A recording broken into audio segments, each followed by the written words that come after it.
டெல்லி பயணத்தை பொறுத்தவரை ரொட்டீனாக நடக்கிறதாங்கண்ணா. வருகின்ற 16, 17, 18 நம்முடைய தேசிய செயற்குழு மீட்டிங்கெல்லாம் இருக்குது. அப்புறம் நம்முடைய நிறைய தலைவர்கள் நயினார் அண்ணன், முருகன்ஜி, வானத்தேக்கா எல்லாருமே நிறைய அமைப்பு வேலைகள் செய்து கொண்டிருக்கின்றார்கள் கடந்த ஒரு 6-7 மாதமாக. அதெல்லாம் கூட இன்றைக்கி தலைவர்களை பார்த்து பேசுவதற்கு ஒரு வாய்ப்பு. சின்ன சின்ன இஷ்யூஸு எப்படி போயிட்டுருக்கு, வேலை கிரவுண்ட் லெவல் எல்லாமே. அதற்காக நம்முடைய தலைவர்கள் எல்லோரும் இன்றைக்கி நேரம் கிடைத்தது. யாத்திரையிலே ஒரு நாள் இன்றைக்கி விடுப்புங்க, அன்றைக்கி பிரேக் டே. அதே போல் நயினார் அண்ணன் எல்லோருக்குமே இன்றைக்கி நேரம் கிடைத்தது அவர்களுடைய பணியிலிருந்து. அதனால் நம்முடைய தேசிய தலைவர், அமைப்பு பொதுச் செயலாளர், நம்முடைய மாநிலத்திற்கு யாரெல்லாம் அமைப்பு சம்பந்தமாக பொறுப்பில் இருக்கிறாங்களோ எல்லோரையும் பார்த்து பேசுவதற்கு ஒரு வாய்ப்பு. அதே நேரத்தில் இன்று பாரதிய ஜனதா கட்சியிலே தன்னை இணைத்து கொண்ட வேறு வேறு கட்சியிலிருந்து வந்த மூத்த தலைவர்கள் அவர்களும் தங்களை இணைத்து கொண்டார்கள். அந்த நிகழ்வும் இன்றைக்கி டெல்லியில் நடந்துச்சு. ஸோ மொத்தமாக எல்லா நிகழ்வுகளையும் முடித்து விட்டு இன்றைக்கி வரணும். காலையில் திருத்தணியில் நம்முடைய யாத்திரை ஆரம்பிக்கிறது மறுபடியும். வருகின்ற 11ஆம் தேதி JP நட்டா கலந்துக்கூடிய எண்மணி மக்கள் ப்ரோக்ராமுக்கு தமிழக அரசு காவல்துறை அனுமதி மறுக்கிறது. இல்லை, அவங்க அனுமதியெல்லாம் மறுக்கலைங்கண்ணா. காவல்துறை அவர்கள் அனுமதி மறுக்கலை. நம்முடைய தலைவர்கள் இன்றைக்கி காவல்துறை அதிகாரிகளை பார்த்தாங்க.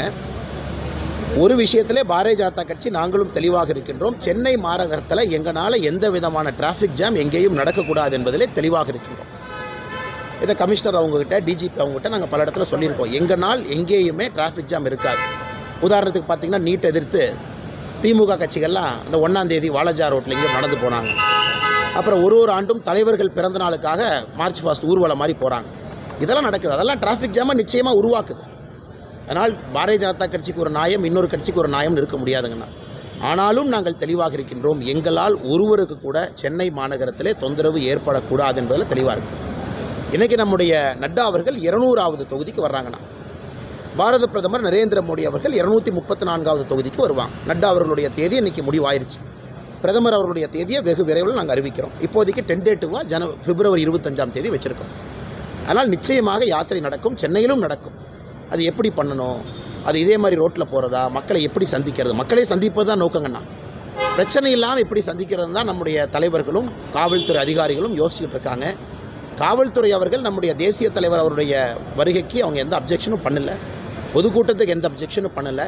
இது மக்களுக்கு பிரச்சனை இல்லாமல் எப்படி இந்த யாத்திரையை சென்னைக்குள்ளே நடத்துறது அப்படிங்கிறத பற்றி தீவிரமாக யோசிச்சுட்டு இருக்கோம்னா.